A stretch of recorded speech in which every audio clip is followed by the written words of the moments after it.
when it comes to the war in Ukraine and the way that we do want to see just peace in Ukraine.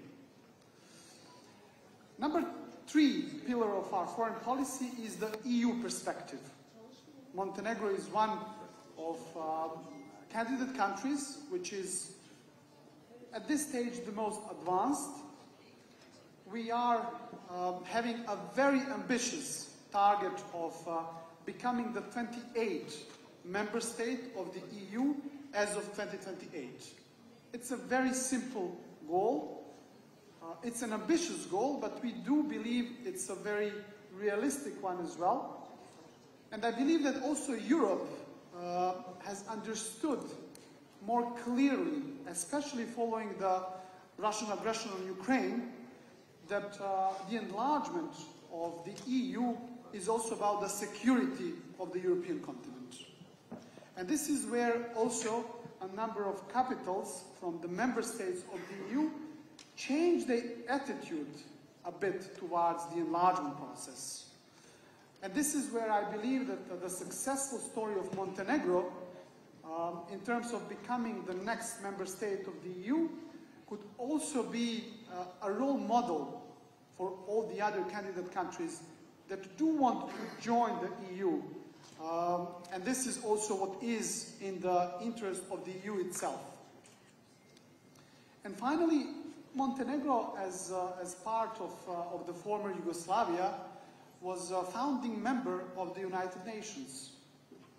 So in that regard, we are a country which is devoted to diplomacy, to rule-based world order, which is surrounded and and set by what we have in the United Nations. When it comes to the challenges that we are currently observing apart from the wars in the neighborhood that the Vice President has also touched upon, it is absolutely important that we also mention the so-called trade war that is seemingly sort of evolving in front of our eyes. I must say, and I must be sort of a bit, how to say, speaking metaphorically here, for the many of the Balkan nations currently, the rhetorics that we are seeing, which is happening between the EU and the States, for us, it's like, when you have children watching their parents fighting about. And so now we are basically, waiting to see whether the fight will, end up in a sort of a real divorce, or whether the fight can sort of, be diplomatically overcome. We, and I'm sure also Turkey as well, and everybody else here, we are hoping for that, the intense rhetoric that we are now seeing could be overcome. And this is what we are obviously supporting for. I think that, that forums like this one, in that regard, is very important, because we never can forget how important the dialogue is and how important all the diplomatic tools are in terms of overcoming challenging different points that we all have. So thank you very much once again. Thank you very much, President Milatovic. As you emphasize, Montenegro is a trusted NATO ally, and I follow the EU enlargement process, and I believe Montenegro has met all the opening and closing benchmark of the chapters. And as you also rightly mentioned, the key EU member states and EU itself should actually change the attitude. Not a little bit, but I think dramatically and totally. And the enlargement is not only important for the candidate countries, but also for the European Union, particularly in today's world. And the integration of remaining Balkan countries to Euro-Atlantic organization is also very important for the stability. Thank you very much. And our next speaker is Mr. Dorin Resein, Prime Minister of Moldova. Mr. Prime Minister. Thank you, President, and I'd like to start by thanking Turkey for organizing this Antalya Diplomacy Forum. The very challenges that we are going through now is increasing dramatically the demand for this kind of meeting, this kind of platforms, in order to discuss and to find solutions. Now we see a convergence of many challenges. It's war in the region, it's economic challenges, it's emerging geopolitical rivalries, it's starting to contest various values about how multilateral institutions should work. And I think, like Vice President mentioned, we have to keep the things in the perspective. Yes, we have to be agile, we have to make sure that we are making our countries safer, but from the other side, we have to insist and to protect the multilateral institutions. We shouldn't be quickly, throwing away our energy and will to build global partnerships. Yes, today world becomes much more fragmented, but like President of Montenegro mentioned, let's work together so that this quarrel in the family ends up in an improved partnership. Now Moldova is very much challenged. Its choice is to be part of the European Union, like other countries in the region, including the Western Balkans. We are moving fast in order to also become a member of EU by the end of this decade. It's true that some of the actors, including Russia, are challenging this choice of Moldova, but we are convinced that the place of Moldova is within the European Union as a project of peace and prosperity. And we are very happy to see that more and more Europeans understand that a larger Europe is a more secure, a more peaceful, and more prosperous Europe. Obviously, we have to look into the geopolitical rivalries that currently have a number of dimensions.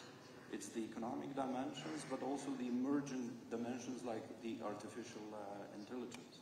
And here is not only about how artificial intelligence is to be developed, but it's also how it is to be used and deployed.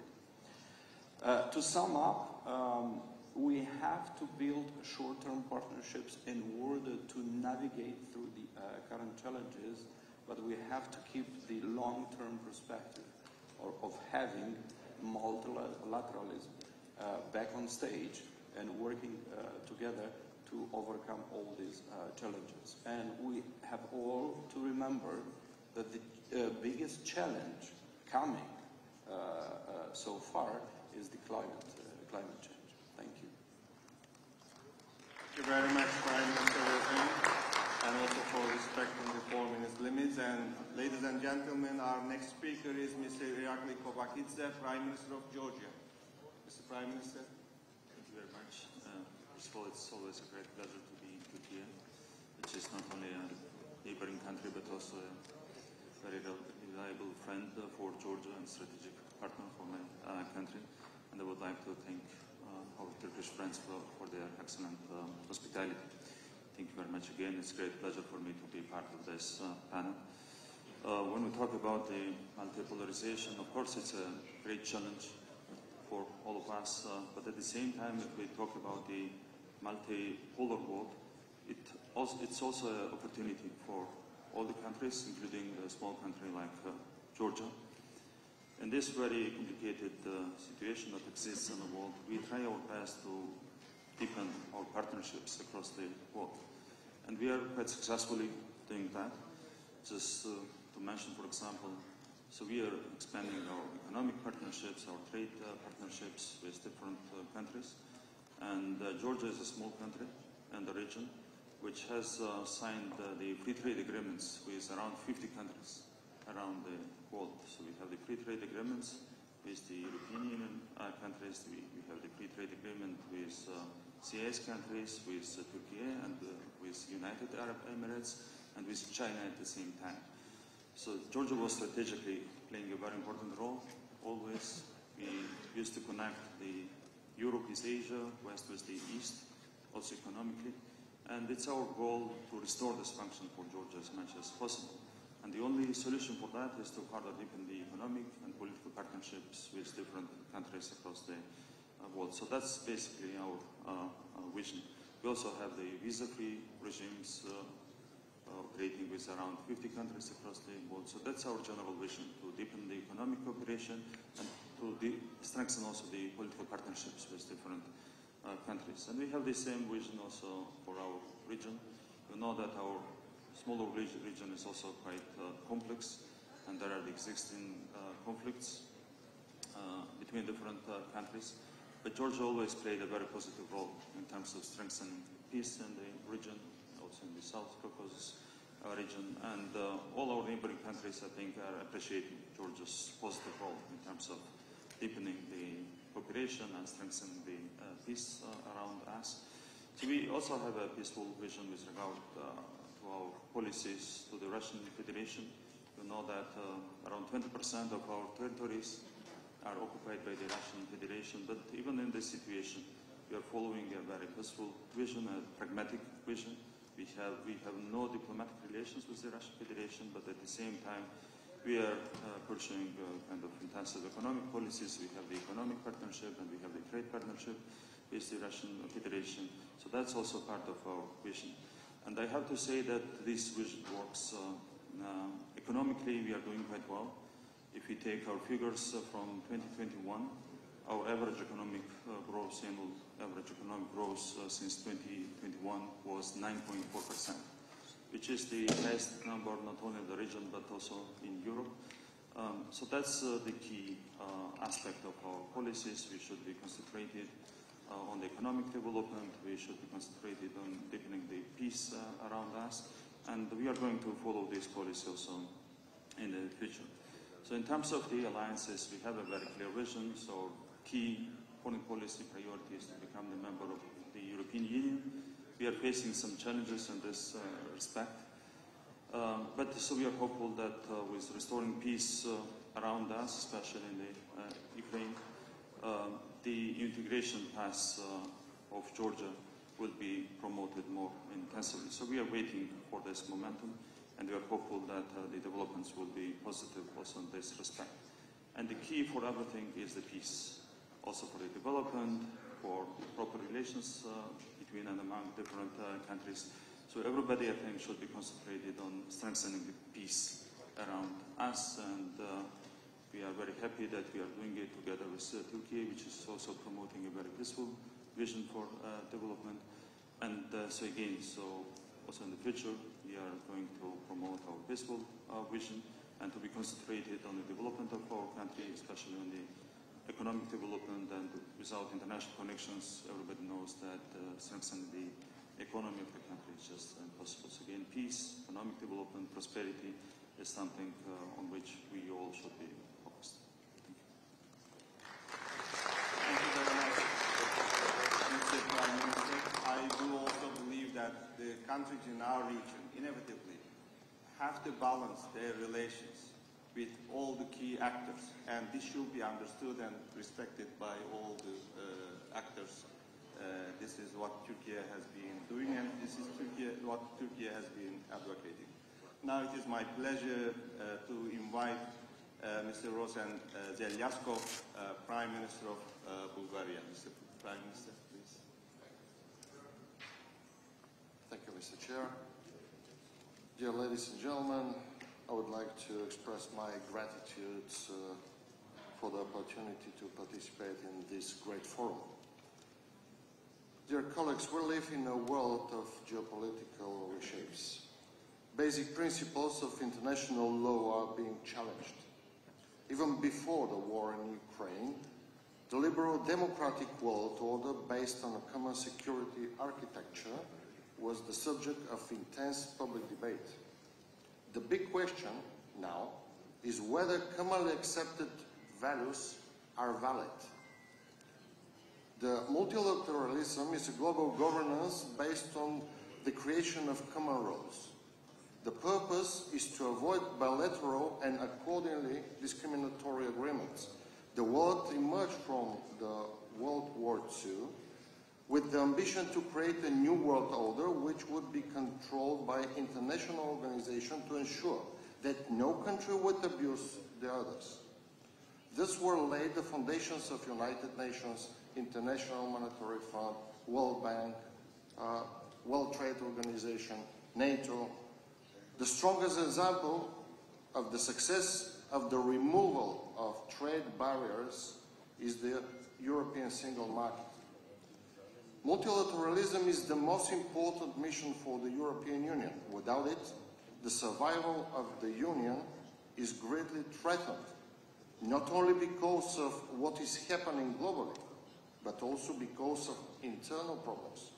Eurosceptics expanded their support with promises to exit the Eurozone, to leave the EU, to return national sovereignty, etc.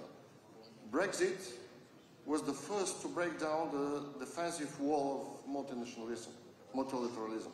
But the clash with the reality shows that Britain cannot live sterilely in a highly integrated global environment. No, the world is driven by blocs and alliances. The competition requires solid negotiation power. Germany, France, Italy may sit on G7, G20 as individual countries, but their negotiating position today would not be as strong if they didn't have the EU market behind them, with over 500 billion consumers. Therefore, it's very important to do everything possible to preserve inside the Union and in parallel outside. The problem is that the EU currently doesn't have strong enough allies. At the same time, the debate over multipolarity reflects different views on the present and future international order. For some analysis, the world remains unipolar. Others conclude that the trends point toward a new bipolar era in which the US and China are the only superpowers. Beijing just needs to be able to engage in a serious great power competition with Washington. From US perspective, China is the only competitor with both the intent to reshape the international order and, increasingly, by economic, diplomatic, military and technological power to do it. For some, liberal hegemony has been replaced by open competition between democracies